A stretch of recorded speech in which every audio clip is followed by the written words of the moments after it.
Hey, thanks everybody for joining us today. Live Music Nation Podcast Festival Edition. Today we are with Chelsea Carnes. She is from Gainesville, city of Gainesville, Cultural Arts Development. They are with the Downtown Festival and Art Show. Chelsea, thanks for joining us. How are you? I'm happy to be here. Good, good. Hey, give us a little background on you, Chelsea. Where'd you grow up? Talk just a little bit about your family and your career. Sure. So I grew up here in Gainesville, Florida. It's North Central Florida, kind of known as the home of the University of Florida. It's a fun, spunky little university town, great place to live, lots of arts and culture here.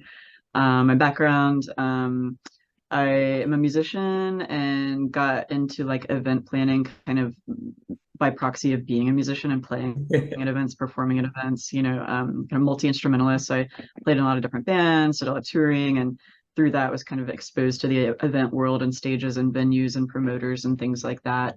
Went to college here. First I studied history, thought maybe I was going to get into academia. But then was kind of pulled back into the creative world, got a master's degree in what's called family, youth, and community sciences, and just really kind of passionate about community work and arts and how the arts can build community resilience. So that's what I studied in college. And then I took that to working at a community college. I was teaching guitar building to kind of trick kids into learning science and math through building electric guitars, and managing grants. And then applied for a job here in cultural affairs with the city of Gainesville, basically a festival director. My title is events coordinator for cultural affairs. So I get to use tax dollars and sponsor money to create festivals and really fun, cool events here in Gainesville, making Gainesville a good place to live. You have had quite the journey in your young life. That's amazing. That's awesome. All right, great. Let's jump into the Downtown Festival and Art Show. Give us the skinny on it, the when, the wheres, and then we're going to talk some details. Sure. So this is a kind of a heritage legacy event. This is the 42nd year of the Downtown Festival and Art Show. Started back in the 80s as a way, it was kind of a back then a kind of a DIY thing. Artists would set up booths and tents and sell their art, painters, jewelers, metal workers, photographers. And over time, it just grew and grew. At this point, it takes over a good 10 blocks of our downtown. We do street closures, barricade off downtown, and basically you have to get out of your car, park, and come see some art. It's kind of a cool concept of just like stopping everything, stopping traffic, stopping what you're doing to come out for a weekend to appreciate art. You can buy art from the vendors, the artists who are selling. There's also kind of a food element. We have food trucks and food booths and things. International cuisine. And then we've also got 5 stages where we have performing arts, everything from choirs and dance groups to over 100 bands and musicians and performers, circus arts, that sort of thing. So 40 some years, this is obviously important to community. Why? What is the importance there? A few things. So it's hard to narrow down to one mission because it's such a big event with so many moving pieces, but our kind of primary goals are, as cultural affairs, my job is to make Gainesville a welcoming, great place to live. So to me, living in a community that celebrates art, that has a culture, that has free things to do on the weekend, that sort of thing, gives me a sense of belonging and a sense of identity for the community and that kind of thing. So that's kind of the overarching mission. But then there's also smaller missions like it's an economic impact. A lot of artists professionally do these circuits where they travel from art festival to art festival around the country. And so they rely on the economics of me advertising well and bringing in a big crowd who wants to come downtown and buy some of their art. And then it's also just a fun time. It's like fun for the community to come together, have a good time, enjoy themselves outdoors for a weekend and be around their neighbors and be inspired by beauty and art and music. Yeah, that's perfect.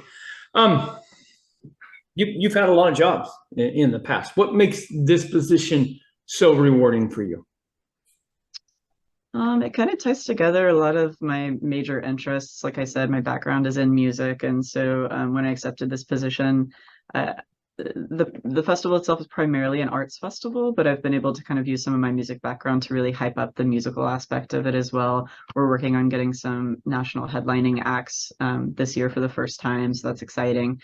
And then Yeah, I just really, I love this community. I love Gainesville. I love downtown.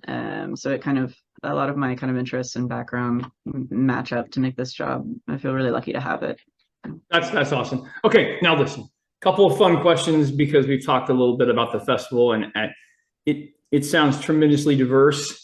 I think your interests are tremendously diverse. I'm really looking forward to this question because I am in live music and live entertainment. I like to survey across the nation. So, what is, Chelsea, the best concert that you've ever seen or been a part of as a musician?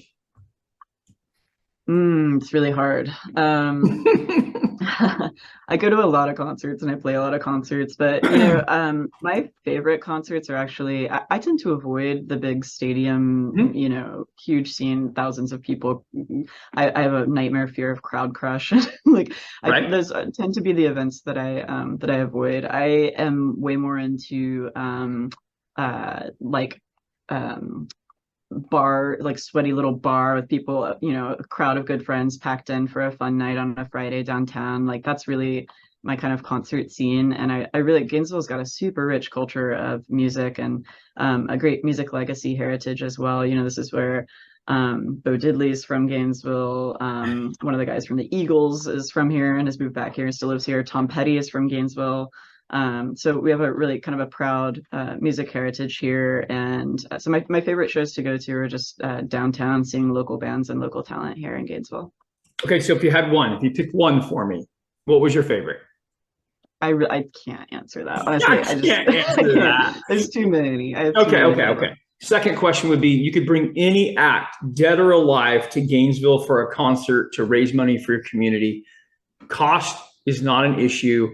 Dead or alive, who you bringing? I think for Gainesville, if we can do dead or alive, Bo Diddley, because we have a Bo Diddley Plaza downtown that's named after him. He was such a legend of rock and roll. He was a guitar builder. I told you earlier I taught guitar building, so I really love looking at his beautiful guitar designs, and he's such a showman. I've seen videos. It would be amazing to resurrect him for a show downtown. That'd be awesome. That would be very cool. Okay, I've been a little selfish. I've asked all the questions. This is a segment of the show you get to ask me a question. What would you ask me? How did you get into doing these interviews, your interest in spreading the word about live music around the country? That's a great question. So I started the podcast in the middle of COVID. We had some venues who were really creative in working with their state regulations and their local regulations and continuing live music. And we had some venues who were completely the opposite. They just shut down. Some of them closed their businesses. And I thought, man, this is not good for live entertainment at all. We need to start sharing the ideas with these people that are making this a success with other venues. And so we started just interviewing venues and sharing that information and creating a community where we could do that. Then when COVID lifted, people wanted to start traveling again, and they started traveling further and further to explore, just because we kind of took things for granted. And so now that's our mission, is to just share as many events and festivals with our listeners as we can. Some of them make 2-year plans to make something happen. So that's where the concept came from, and it's just kind of continued with that. It's a great question. Okay, Chelsea, how do people find out more about the Downtown Festival and Art Show and all of the other activities that you, as a cultural organizer, have going on there in Gainesville? So the best way to learn about the Downtown Festival and Art Show is to go to GainesvilleDowntownArtFest.net. That's our website. And you can find, right now we have our artist applications, performer applications, food vendor applications. We're kind of in application season. So if you want to be involved in the festival, you want to perform at it, you're an artist who wants to have a booth at it, to apply. It's a juried show. So you want to get your application in as soon as possible. And then to learn about cultural affairs and the events we have coming up, you can visit GainesvilleFL.gov. And you'll find a calendar of events on that site. Very good. Very good. Chelsea, thanks for joining us this morning. I appreciate it. Thanks so much. You're welcome. Well, baby, I'm on it with a bottle